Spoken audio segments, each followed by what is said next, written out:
Thank you.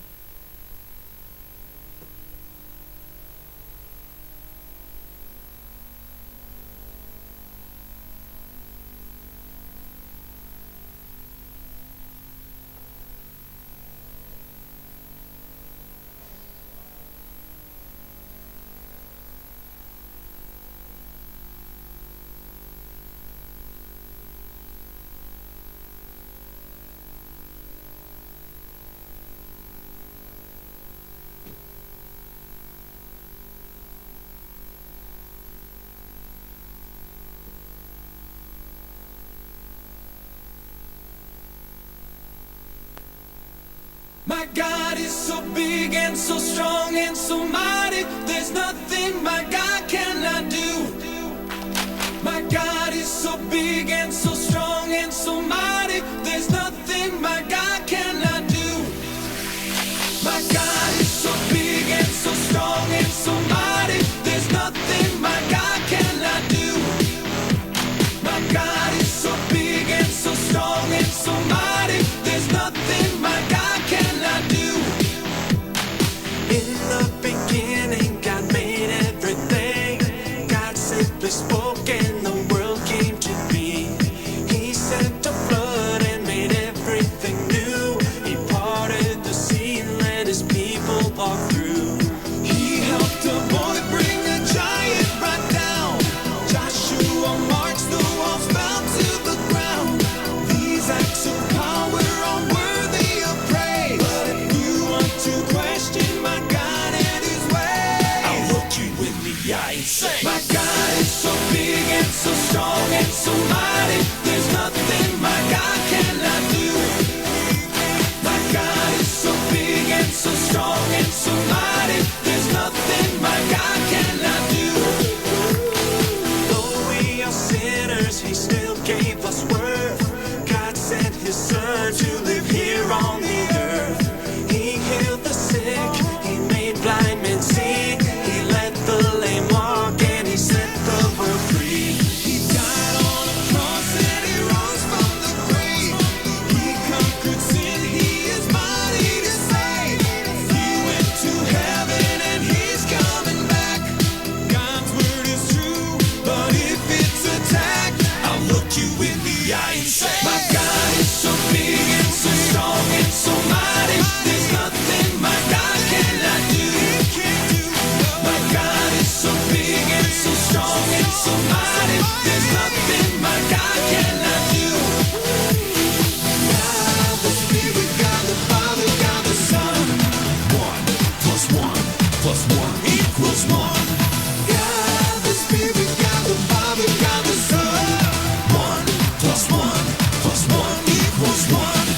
I want the world to know about my God. I wanna live so the whole world can see that my heart has changed, I'm forgiven and new. If people need proof, may they see it in me. Let's look the world in the eye. Let's look them in the eye and say, my God is so big and so strong and so mighty. There's nothing my God cannot do. I'm not afraid because God is so big and so strong and so mighty. There's nothing my God cannot do. My God is so big and so strong and so mighty. There's nothing my God cannot do. My God is so big and so strong and so mighty. There's nothing my God cannot do. My God is so big and so strong and so mighty. There's nothing my God cannot do. Request all the Sunday school children to come and join the dance. Big and so strong and so mighty. Hello, children. All the Sunday school children, please come and join the dance. So big and so I strong. would ask the congregation to clap for the children, please. My God is so big and so strong and so mighty. There's nothing my God cannot do. My God is so big and so strong and so mighty. There's nothing my God cannot do.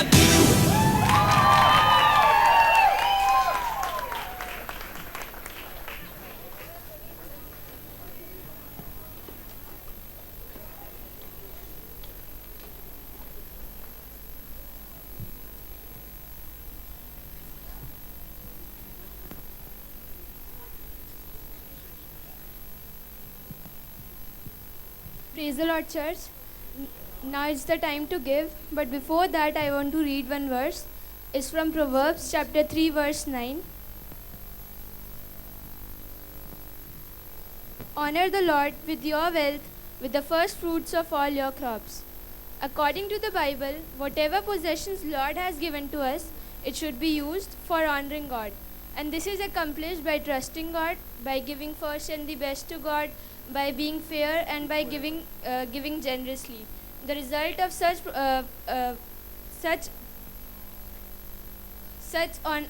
honor is prosperity and satisfaction. Overall, we can find that honoring God goes much further than just attending the church and stating that we are a believer. Bible proves that our heart is there where our pocketbook and time is. Not only this, according to Luke chapter 6 verse 38, we can see from Jesus' own words that if we plan to prosper, we should give both of ourselves and of our possessions. Thank you. Let us pray. Thank you, Lord, for this wonderful day that you have given us, Lord. I commit everyone into your hands, Lord. Give them your wisdom, give them your knowledge, Lord. I pray for those who have bring themselves and their possessions to you, Lord. Bless them, Lord. I pray for those also who are not.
Praise the Lord.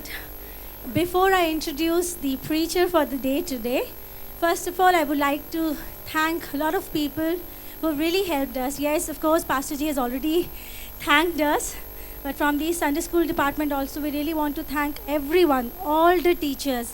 Especially, you can see the decorations here, Sister Shalini, Sister Bindu, Sister Preeti, Sister Nitika, Sister May, Sister Snigdha, Sister Diana, all the Bible college girls and the boys who helped us yesterday. They were whole day with us yesterday also, helping us in every way. So we are really thankful from the bottom of our heart to all those people who helped us in decorating and doing various arrangements also. I would also like to thank Brother Ravi for helping us in teaching the dance to the kids, and even Sister Reena for helping us. And for the song, I really want to thank Betsy, because Betsy really worked hard and she really made them practice so hard. I am sure you all like the song, the way the kids sang. So I really want to thank Betsy, Sister Diana for helping Betsy, and Sister May for helping them. And I have the long list, sorry. And I want to thank media team also. Thank you so much. Without your cooperation, it would have not been possible. Thank you so much. Thank you, Sister Nini. Thank you, Pastor Ivan, for always helping us, guiding us. Without you, it would have not been possible too. Thank you for always giving us that last-minute tips and advices. That meant a lot to us. Thank you so much. And I also want to thank all the parents. Thank you for cooperating, showing patience. We know we called your kids for practice. Even we told no transportation. You have to drop them, pick them.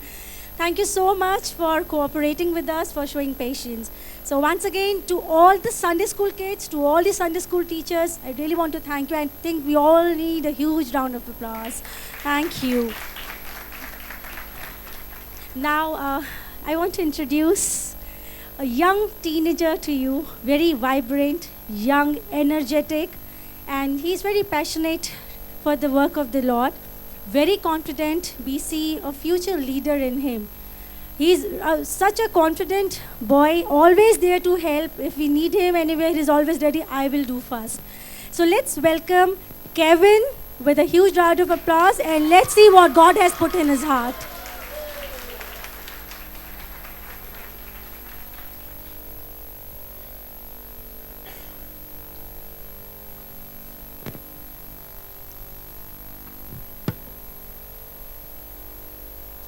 Thank you, Kanika Mami, for such a generous introduction. So let us bow down our heads first in the prayer. Thank you, Lord, for this wonderful day you have given us, O Lord. Thank you, Lord, for giving me the courage and confidence, O Lord, so that I can speak in here, O Lord. O Lord, bless everyone who helped me, O Lord. O Lord, bless the word that you have put in my heart, and bless everyone who helped me. O Lord, I pray this small prayer in Jesus' name. Amen. First of all, from the innermost core of my heart, I'd sincerely like to thank Senior Pastor Ivan, Sister Nini, for giving me such a golden opportunity to speak in here. And I am deeply indebted to Kanika Mami for helping me in my message. So, for a healthy start, first of all, I'd like to ask you some questions. So, the first question is, who was the first man who ever lived on the face of the earth and received a blessing like this from God? Be fruitful and multiply. Adam? Yes, indeed it is right. To the first man Adam, Genesis 1:28. Then the God blessed them, and God said to them, be fruitful and multiply, fill the earth and subdue it. Have dominion over the fish of the sea and over the birds of the air, and over every living thing that moves on the earth. My second question for the day, who was the first man who lived after the floods and received the same blessing as Adam did? Noah. Great. To the first man Noah, who lived after the floods, Genesis 1:9. So God blessed Noah and his sons and set them to be fruitful and multiply and fill the earth. Third and last question, who was the first chosen man to receive the same blessing as Adam and Noah did, that is, be fruitful and multiply? Oh, great. To the first man Abraham, to the first chosen man Abraham, Genesis 12:2-3. I will make you a great nation, I will bless you and make your name great, and you shall be a blessing. I will bless those who bless you, and will curse them who curses you. And you in your all families of the earth shall be blessed. Genesis 17:6. I will make you exceedingly fruitful, and will make you nations of you, and kings shall come from you. To the first chosen generation, Israelites, God said, Leviticus 26:9, For I will look on you favorably and make you fruitful, multiply you and confirm my covenant with you. So by these verses, you might have understand the topic for this week, and that is being fruitful. When God says that everyone can be fruitful in good works, then we cannot be fruitful in bad works too. According to Matthew 7:17, every good tree bears good fruit, but a bad tree bears bad fruit. If you look at the world to see wickedness and sin, you may not go far, because you can find it everywhere, in your class, in your school, in your friends, circles, etc. Friends are important when it comes to sin. So, 1 John 5:19. 1 John 5:19. We know that we are of God, and the whole world lies under the sway of the wicked one. That means Satan is always trying to conquer us. He's always trying to control us. He's always trying to take control of our life. We, the children of this generation, are in the hands of Satan. We are easily falling to the wicked one. For example, some children of this generation think that they are the intelligent most, they are the most youngest, and they are the most fresh. So, maybe in studies, the way of dressing, the way their arrogance, the way they talk to each other, and the way of dressing, etc. Friend circle, you cannot find a day when you can't fight with your parents. So, there is a saying that every children is born with a silver spoon. But in this generation, you can find that a child is born with an electronic gadget, making us smarter. And if used wrongly, those gadgets can lead us to severe sin and can spoil our future. But blessed are those who walk in the path of righteousness and who obey Lord. As it is said in the Bible, fear of God is the beginning of knowledge. Children should obey your parents. In Genesis 6:5, then Lord saw the wickedness of man was great in the earth, and every intent of his hearts was only evil continually. So Satan is busy in bringing people to his side and making them and leading them to destruction. So, it is written in Isaiah 5:14, therefore Sheol has enlarged itself and opened its mouth beyond measure. So devil is also doing expansion work, and he's more successful in his work than we are. So we Christians should compete with the devil. No, we are first. We will do expansion work more than you. Then how can we be fruitful in everything we do? How can we do everything according to God? So for the solution, I'll bring 3 points to you. First, the first point for the day, we can be fruitful by doing everything according to God's will. If we read Colossians